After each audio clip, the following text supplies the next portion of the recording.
Next discussion, we'll be welcoming to the stage MV Coyote Smith for a discussion on opportunities in military space. So, Dr. Coyote Smith has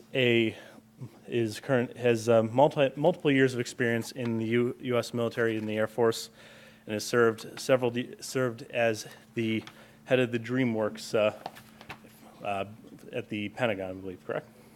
So I will turn it over, and we get set in just a second.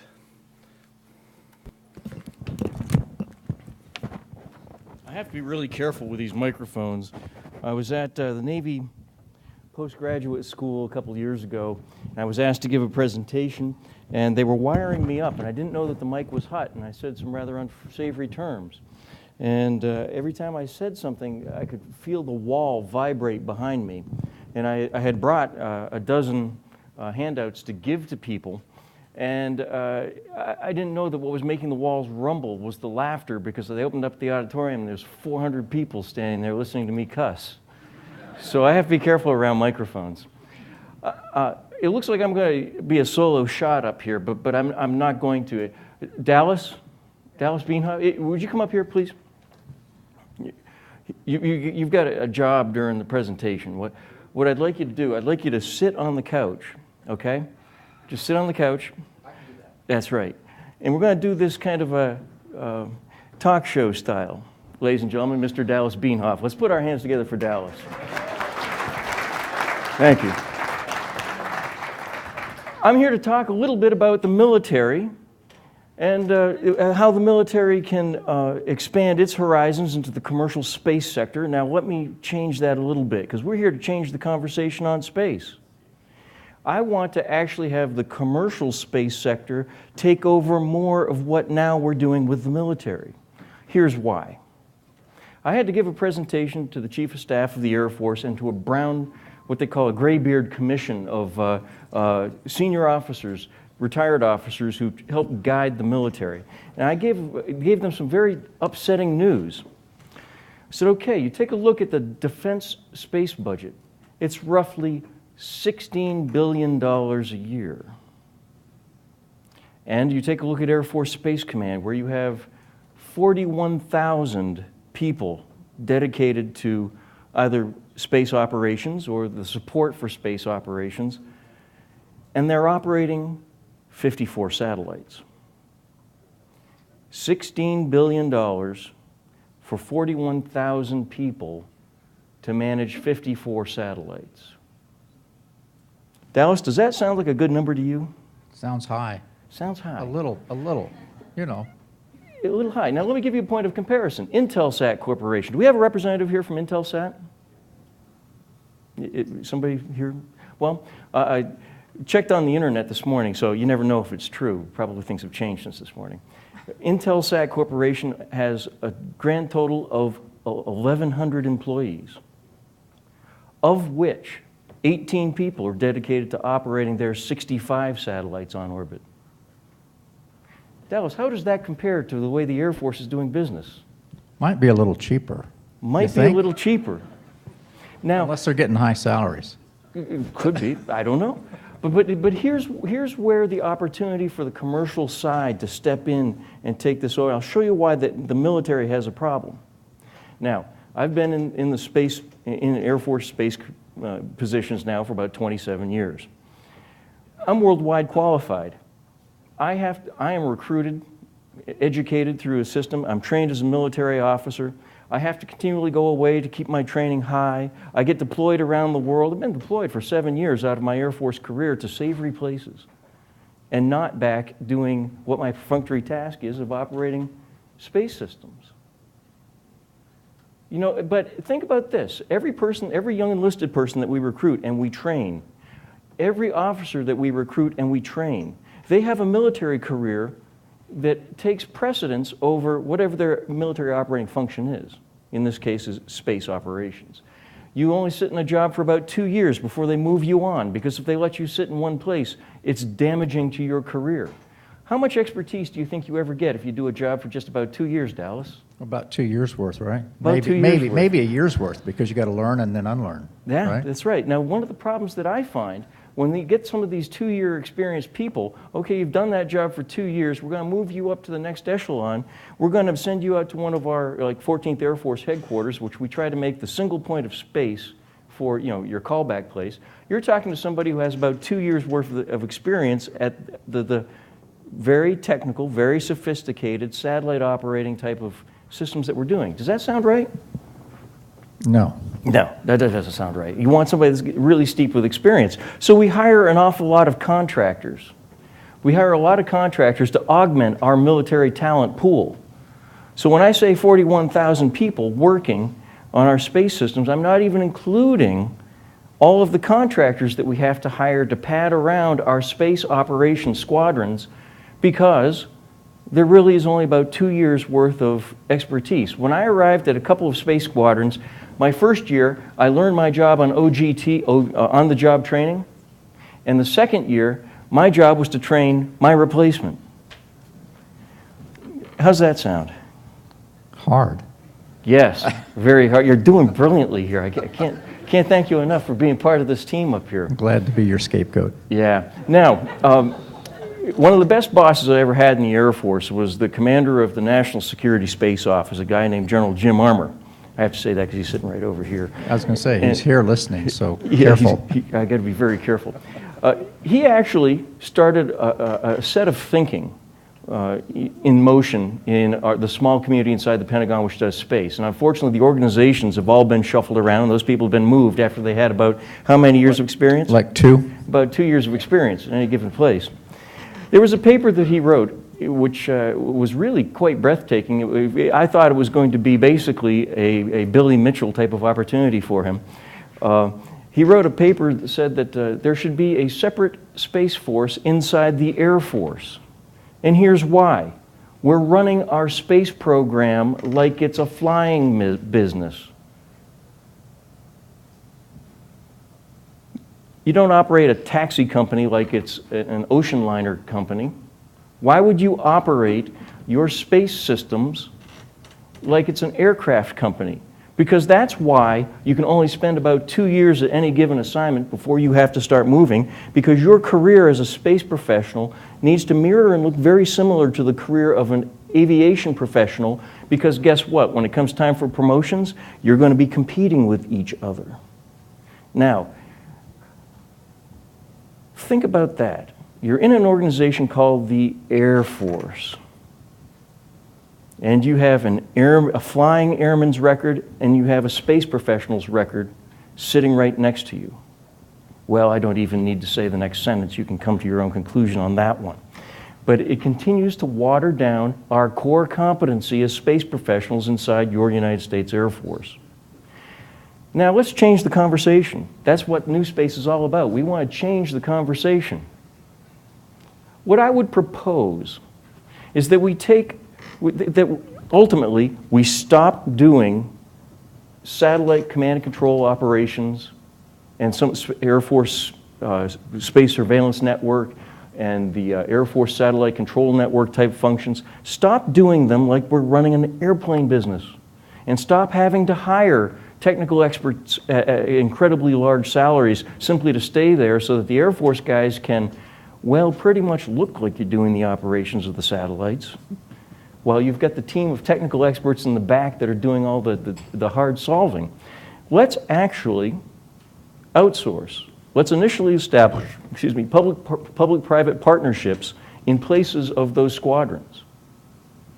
And let's actually hire people that will spend their entire career inside the space industry. Let's make more jobs inside space for people to become career-long space professionals steeped in the expertise of that particular type of operation.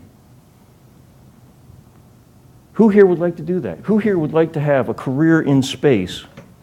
Who? Somebody?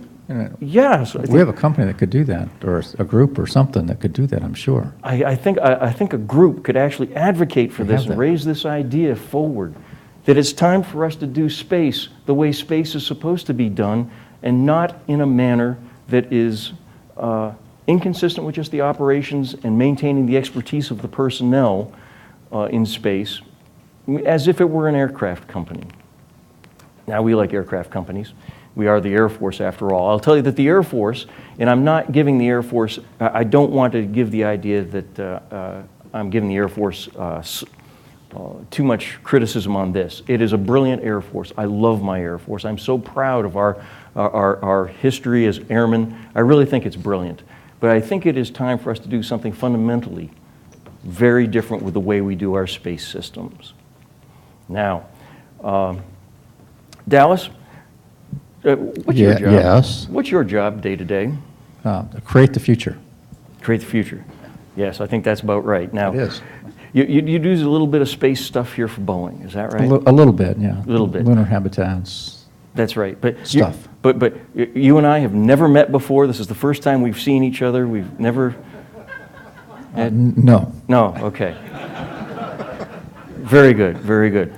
So the question I have for you is, from a commercial side, how would you possibly envision creating or transforming our military Air Force squadrons, if you will, into commercially run companies? I don't know yet. I don't know how you operate. I've never been on your side of the fence. Yeah. But I'm sure we could figure it out. Strong positive attitude. Thank you very much.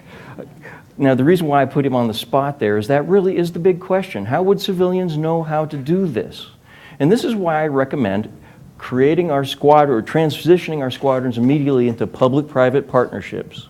Move in a CEO, if you will, of that squadron, a civilian, and key people that are civilians, instead of military personnel being assigned to your organization, you hire qualified civilians to come through your training program. And then those people actually stay with that organization, and they provide the service, fee for service, to the government and to the other users. I don't see much of a need. There are some Gucci capabilities that we have tucked away on some satellites that we will always need to have a couple of military people around on those space systems. But what I would propose is that those don't need to be active duty military people. Those could be Air National Guardsmen who are just regular civilians 9 times out of 10, but on that 10th time, they've got the legal authority and the opportunity to do whatever type of special function the military may need to do with those organizations. Now, the other thing about this, because this is now a company, that company needs to buy replacement satellites. It's a company. It's not the blue suit, space is not a program type of people that we have that go out and do acquisition with massive competitions between corporations. They're able to go out and simply buy the type of capability that you need. Now, back in 1994, for General Roger de Cook, when he was a brigadier and he was running Air Force Space Command's requirements in Colorado Springs, he led a panel. Bob Butterworth, you probably have read some of Bob Butterworth's stuff. He appears frequently with Jeff Faust on Space Review. A bunch of his articles have been published there. He works largely with Air Force Space Command over many years.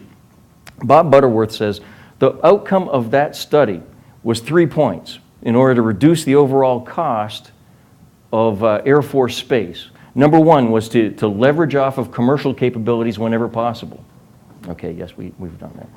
Number 2, use commercial off-the-shelf purchasing capabilities. You know, when you want to buy an imagery satellite, just go out and buy a commercial off-the-shelf imagery satellite.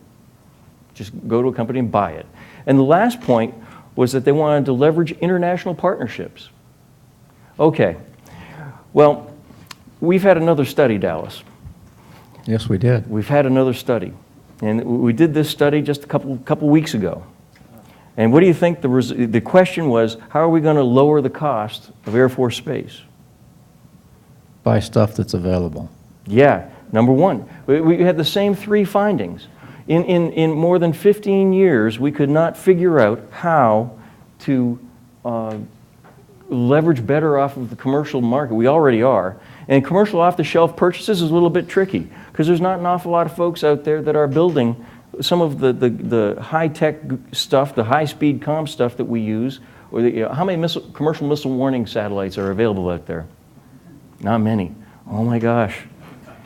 The SBIRS program, that turned into just such a bureaucratic nightmare. How many Nunn-McCurdy breaches, General, did SBIRS take us to? 4. Is it? Three or 4? But that must be your... 4. Yeah. Oh, I mean, I didn't see the finger. It feels a lot like 4, I tell you. And those were not pretty. And largely the reason why is the government is a lousy customer.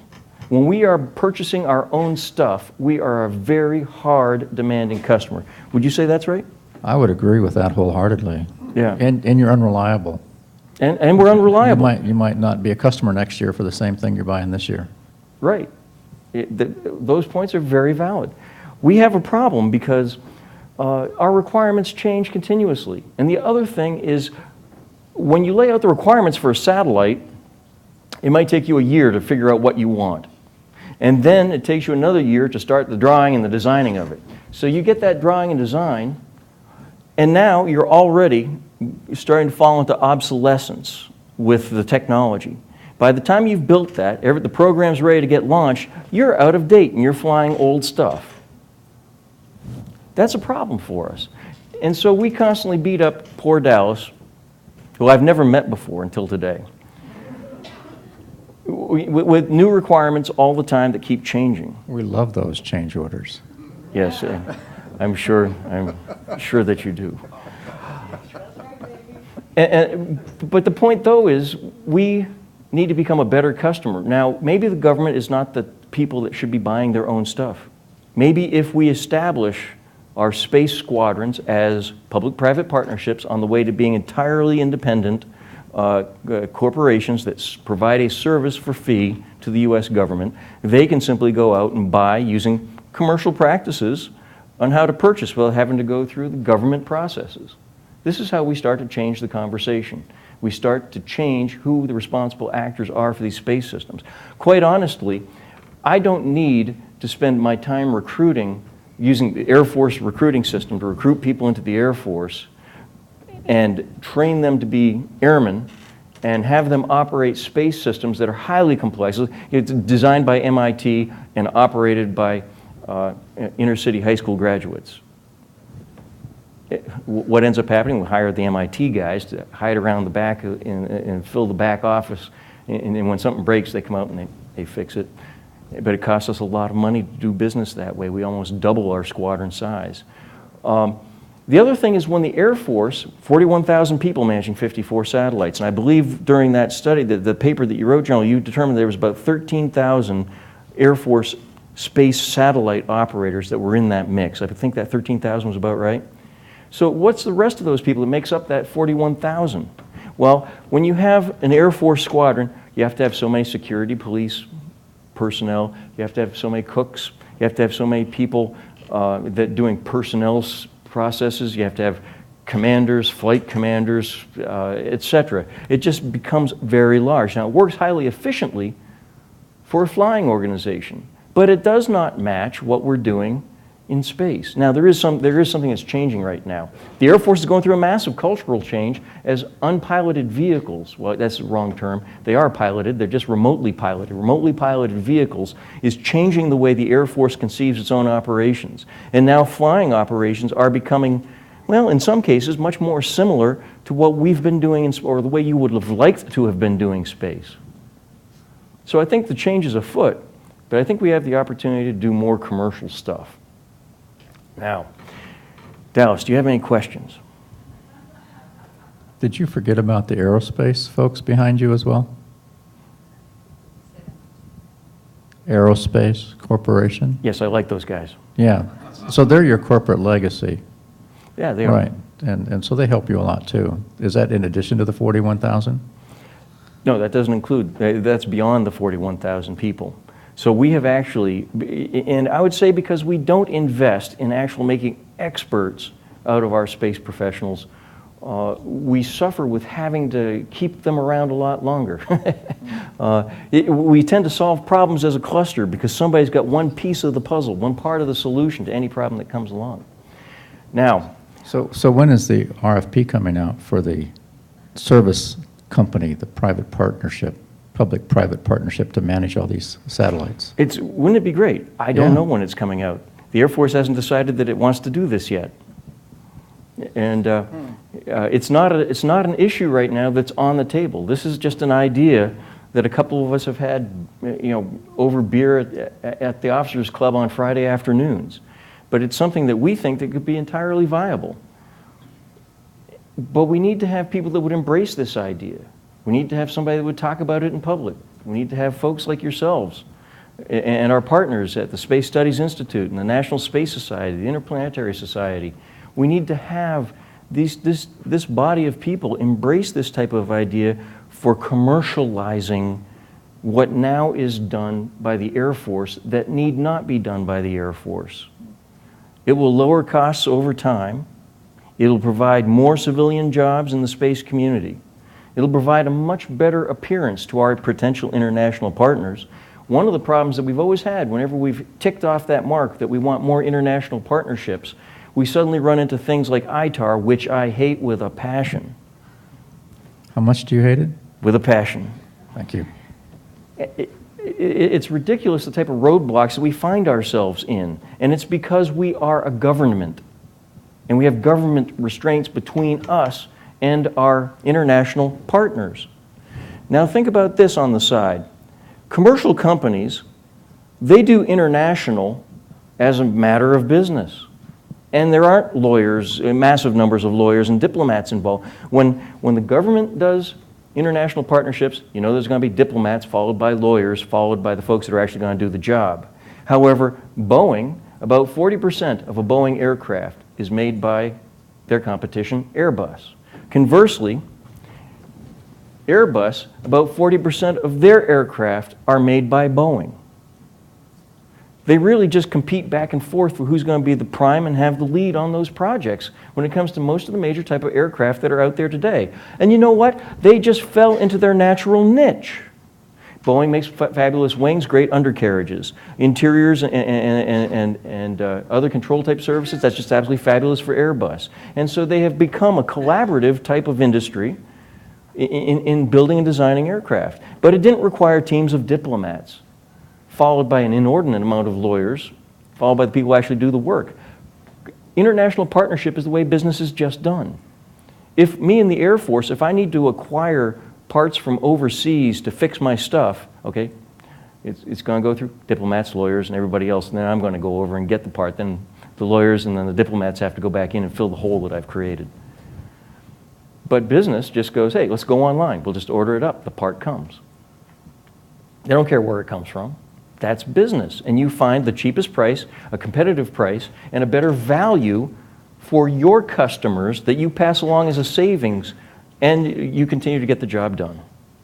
Yeah. Now, Dallas is ready to take questions, if any of you folks would like to throw some things up here. Yes, Al? I just want to make a comment that I'm quite sure there are a few lawyers involved in the Boeing-Airbus collaboration. Oh, I'm sure there are quite a few there as well, but I can promise you there's fewer than if it was government-led. Yes? Coyote, we talk about this stuff all the time. I mean, if you want to take baby steps, how many studies have we done contracting out the range? Yeah. Right? How many times have we tried to contract out the range? And Space Command, their head explodes. I am We wondering. can contract out the range. We're talking about contracting out the range as a baby step. So consistent personnel, their metrics are to keep the equipment up and running. They're already bringing the launch heads back. There's all kinds of ways. Can't get it done. Can't get it done. It's control. You know that. It is a matter of control. I mean, just starting with the thing they love, the rockets. We could contract out the range. Can't do it. We've tried forever. ComSats are one thing, but, frankly, the whole maybe Air Force satellite system you could contract out, nav, weather, comm. Yes. Just not our friends at the NRO. But you just can't do it. It's cultural. There is a cultural roadblock. It's the missile crew. There's fortunately the missile community has been separated now from the space community. Hopefully we'll be able to get back to more centralized space business without all these distractions. One of the greatest problems, though, is now they've put the cyber numbered Air Force into Air Force Space Command. So Air Force Space Command is expected to do space and cyber. And guess who's eating space now? It's the cyber mission. You know how big and prevalent and diversified the entire cyber community is and the need for cybersecurity. The commander of Air Force Space Command is thoroughly distracted with that as a mission. Sir. My name's Mike Koffel. I was in the Air Force for 26 years. I served with General Dukuk on the reinvention of space effort. It was called Reinvention of Space. How do you reinvent a vacuum? More importantly, I was also the program officer for Stand Up at the Space Warfare Center.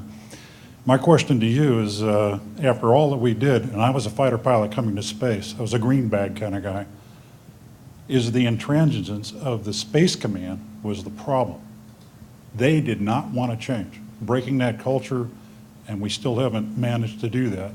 Such things that we have 10-cap back then, tactical exploitation of national capabilities. We had Talent Shield, which became SIBR. We had a lot of other things going on, but it was the intransigence of the space guys. We've done it this way for 40 years. We're not going to change. And by the way, the only guys that had anything to shoot were the missileers. So it was really tough to see the space guys put on the leather jackets and the outfits and act like a bunch of quote-unquote warriors. Yeah, your comment is very valuable, and I thank you for your service, by the way. Yeah, you know, cultures, when you get something like a major command, it's going to have a culture that is going to pervade through that organization. It's unfortunate because it's like a huge dreadnought, and the only oar you have is about the size of your hand to stick into the water to steer that entire enormous ship. So when you change the conversation, you need to take the conversation outside the organization so that it suddenly hears other ideas. The problem is they can become entrenched even deeper in their own resistance. However, we've got a friend, and it's an unlikely friend. That friend is called budget cuts. How many F-22s, how many F-35s do you want? Well, you better do something with the money you're spending on space, because $16 billion for 41,000 to manage 54 satellites is a bit much. Thanks, Coyote. You're welcome, Dallas. Yes? When you talk about the international partnerships, how can you fill us in on how the relations are going with WGS and the international partners on that program? I'm not familiar, I'm not on the inside of how WGS is developing.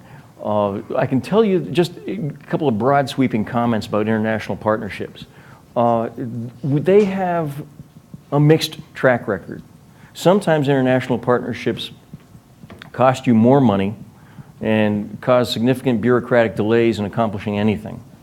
The International Space Station is a good example.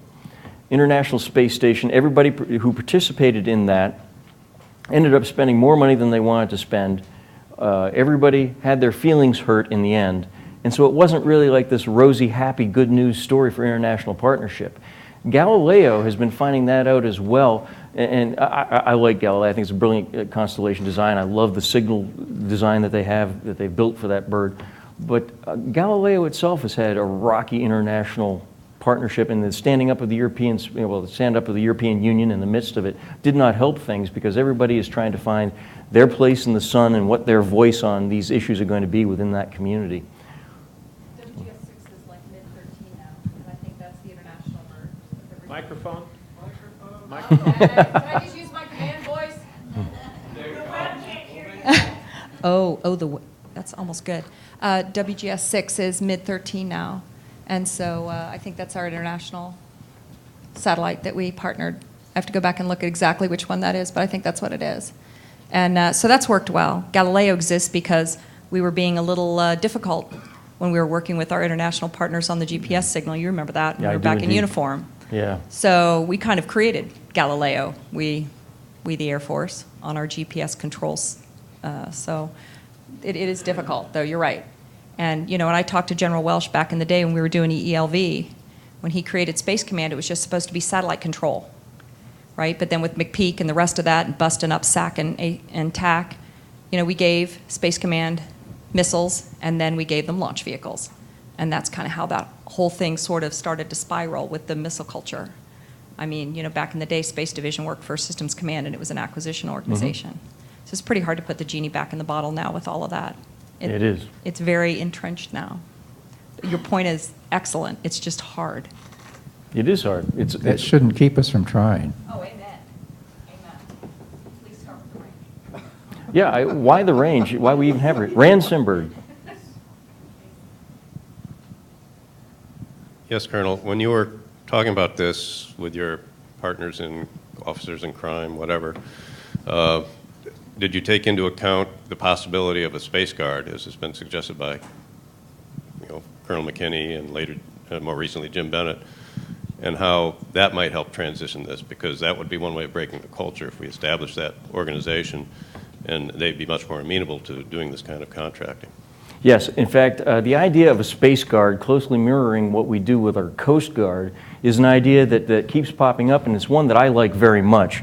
As we look into outer space, we have a problem. We have NASA, which has, it's completely civilian and for peaceful purposes, and then we have the Air Force Space Program, which serves a martial master, a warfighter.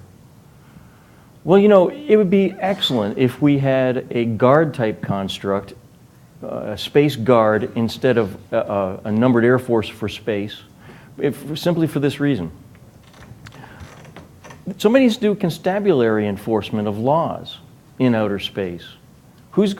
And with guard, like Coast Guard, they can simultaneously be law enforcement, or they can be employed as a martial force in times of war and whenever that's necessary. So Rand, I think that's a brilliant idea. What would be the affiliation of a space guard? Well, probably on a daily basis, not unlike the Coast Guard's alignment. You know, different times it's been with Treasury, it's been with Commerce, it's been moved to Department of Homeland Security. A relationship for a space guard would be much less offensive to our international partners than Air Force Space Command, because when you see Air Force Space Command, what you get hit with right up front is, well, this is a warfighting organization. You know, I don't know too many people that operate communication satellites that are ready to kill people. You know, it's just, but they're trained by the Air Force, and that is what we do. So Rand, thank you very much. And I do think that that is another alternative that we'd ought to consider. I think probably if I went to the public-private partnership route, if we made that choice as a nation, that the military serving members there would be guardsmen. And they would be under probably state governors, unless nationalized, or perhaps under Commerce or Treasury for a daily basis. Yes. So I've been in the business of forming R&D partnerships for 20 years in public-private partnerships. I'm not in the commercial space business. And in that time, I did some work a long time ago for Office of Force Transformation, OFT, for Zabrowski, to promote it, and did some work for JEFCOM. And for JEFCOM, we actually negotiated a public-private partnership to implement something called APEX, Adaptive Planning Execution. Couldn't get any of them implemented. So we had sat at the table, negotiated the deal, structured it, documented it, funded it, brought it to implementation, couldn't get it implemented. So in the world of PPPs, there are as many designs for them as there are rockets. And I don't know anything about rockets. But there's many. So for you to advance your concept, in addition to asking the folks here to talk about it, what models have you seen? What examples have you seen that you'd like to promote? An example is cybersecurity in the US has a national policy to implement through PPPs. There are 9 of them. Is that the kind of example you're thinking of? Dallas, would you like to answer that? I'll pass. Okay. We're at the conversation stage now. This is not, we're not ready to actually make proposals. Quite literally, this is the type of discussion that I'm having with you now, is the first public discussion of it beyond just our brainstorming session, a bunch of officers standing around the club drinking beer. But we think that this is probably a better way forward than $16 billion for 41,000 people to manage 54 satellites. Yeah, Mark. Ladies and gentlemen, Mark Hopkins from the National Space Society. I have a question for Dallas. Thanks. I haven't asked a question yet. Dallas, in the past, you've remarked that you know everything. Is that really true? No. I was hoping you were going to say yes, that I had a witty remark, but I'll leave it at that. But I'll still give you an answer to your question. Oh, okay. If you have a question, it may not be the right answer. No, that was my question. Oh, okay. Well, then it wasn't the right answer. Okay, that was good.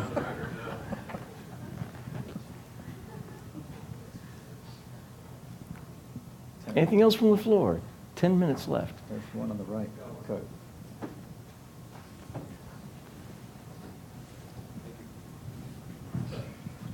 Leon Panetta seems like a pretty sensible guy. I'm wondering, is this on his radar screen? And if it's not, how can you get it there without breaking the chain of command? This is where the discussion begins. It's not on his screen. This idea is not there, but the seed that I have planted is giving them the statistics. 16 billion for 41,000 to manage 54 satellites is a bit much. And then you give them the Intelsat example, and they suddenly can put that into a comparison and realize there's something dreadfully wrong.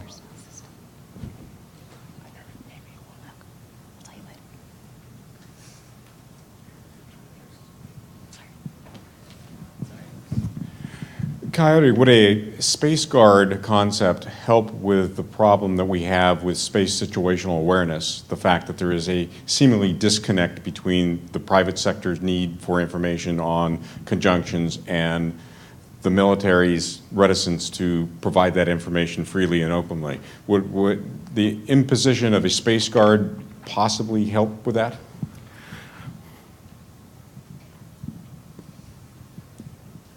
I imagine it could, because you would create an organization that would start with a different charter. And I think that's the best systemic answer I could probably give you. It is a problem. There are numbers of discussions. I'll save this for a little bit, a talk that I have to give a little bit later. In the international community, they're working on codes of conduct for responsible spacefaring behavior. And one of the big things is about information sharing, data sharing back and forth between users. The problem that I'll give you right off the front is those discussions are being held by the arms control community and not inside a commerce-minded community inside the United Nations. When it comes to arms control, they like the status quo of nothing happening. And unfortunately, the bureaucracy that flows from those types of discussions creates like the you can't own property in space, you have to share the profits with everybody else on the planet. Those types of discussions happen there. And I don't think we would have developed the Americas if we had the Code of Conduct for Responsible America Development set by the arms control community, but we shall see. Thanks, Jim. Good seeing you, by the way. Coyote, to address Jim's question, the reason that Jim Bennett wrote that paper on Space Guard, which later became an essay in the New Atlantis, was he was specifically requested by Scott Pace to do it to address exactly that issue. Thanks, Rand. Yeah. Rand, would you like a place on the couch up here, buddy? Yeah. I think there's one in the back. Rick Tomlinson. On the left. The godfather of the Space Frontier Foundation. Yeah, thank you. Thank you. I'm just curious.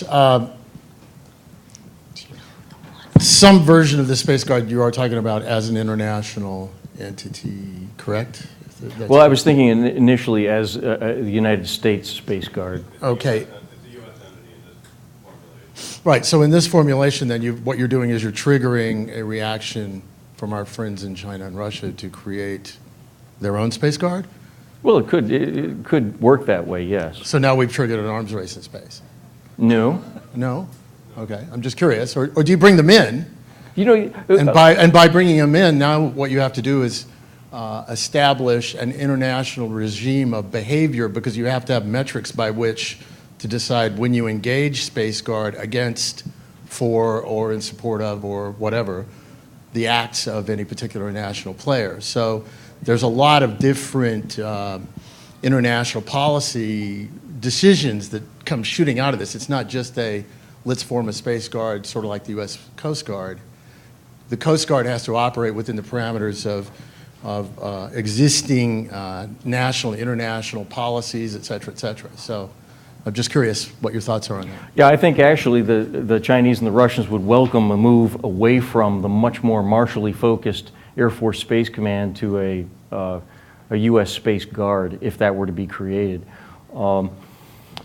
The Guard program, Coast Guard-like program is very different than active duty military personnel. They present themselves on most ships that travel the high seas, and that's another one of the global commons. So a Coast Guard-like thing for space is something that would fit more naturally into a international waters, international type of mindset. When we think about space, we have to keep in mind that any one of our satellites in a lower Earth orbit than geostationary is going to transit over, circumnavigate the globe in the course of just a few hours or a few minutes. So there's a very international flavor to what we do in space just by its nature. But of course, when you do these types of things, you always have open discussions with the Russians and the Chinese and the European Union about what you're doing and why. And they don't have any resistance about telling America what they think we'd ought to be doing. Which is handy. I mean, that's good, right? Yes, ma'am. Oh, she has a question? Good. I have one next. When you talk about the Space Guard, right, talks about, it immediately brings in my mind the idea of frontiers, right? I mean, on water and on ground, it's easier to define, what are the territories that those guards are looking over. So how do you think about doing that in space? Well, basically, the same way where we define space is where those Space Guard type organizations or people would be involved. They'd be ground-based heavily, it wouldn't be in outer space in this century. Probably in the next century there'll be outer space, we hope, and securing space commerce out there. That's one of the roles about a Coast Guard. One of the fundamental purposes of a Coast Guard is to secure the routes of commerce. And so a Space Guard would be responsible for securing space commerce. Gary? So, Coyote. Oh, Dallas got a question. Rick raised this thought in my mind when he asked his question. If we establish a Space Guard, which is a non-warfighting entity, and the Chinese have a warfighting entity driving their space program, and the Russians, at least under the Soviet Union, did too, where does that leave us relative to them militarily in space? I'm not that worried about it because a Guard has a simultaneous mission as a constabulary force, but it can swing by presidential decree to work as a martial force as well. But it's principally a constabulary force. Yes? I was wondering if you had thought about the third function of the Coast Guard, which is safety, rescue, certain emergency services. Yes, those types of things fall right in there. And we also have treaties that say that those are the types of things that nations have to provide to astronauts, et cetera. And it fits nicely into that. And thank you for bringing that up, Gary. By the way, Gary Olson. That's a brilliant point. Thank you. That fits nicely into the Guard argument.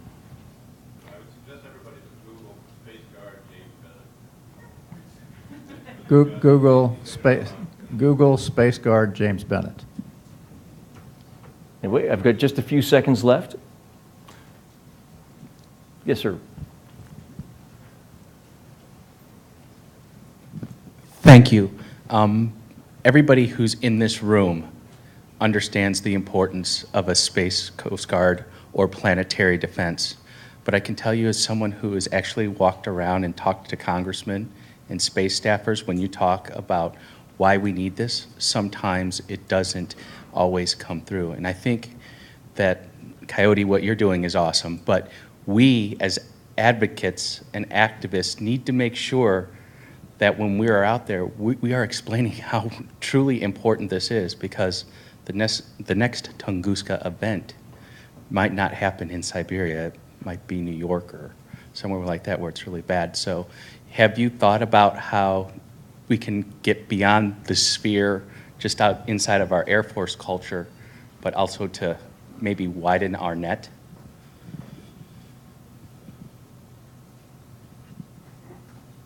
No. But thank you. Ladies and gentlemen, let's put our hands together for Mr. Dallas Beanhoff. Thank you, Dallas.